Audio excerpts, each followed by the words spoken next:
Having worked in various ministries throughout Africa, the Webbs brought their family to South Africa to respond to the needs of children in this country. Working within a local church community, they established Baby Haven, an outreach that receives abandoned and orphaned babies and helps to place them into loving, adoptive families. There was a crisis in 2003 of babies being abandoned in Johannesburg. We were reading articles about the hospitals being full of abandoned babies and people asking why, what was happening, and we're not sure the answer, but we felt that that was an easy way for us to start being part of the AIDS orphan crisis, that we could take babies into our home. And babies actually don't need a lot of room. You can put a lot of cribs in one room, and we had an empty flat.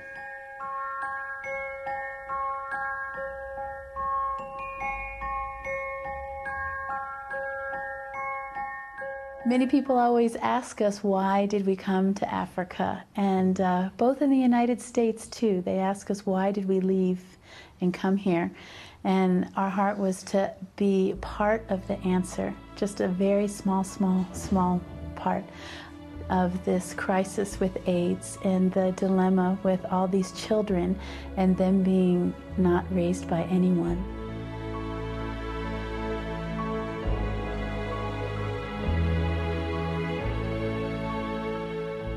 We felt that we wanted to be involved somewhere where the church was serving people who are suffering from HIV/AIDS, but where the church is also serving the children, where the orphans of HIV/AIDS positive people are being cared for by the church, and that was our heart.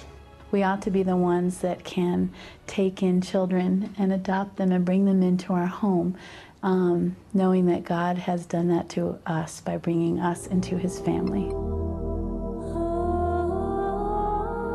As a Christian organization, we are called to help out the children and to help out the widows as much as possible.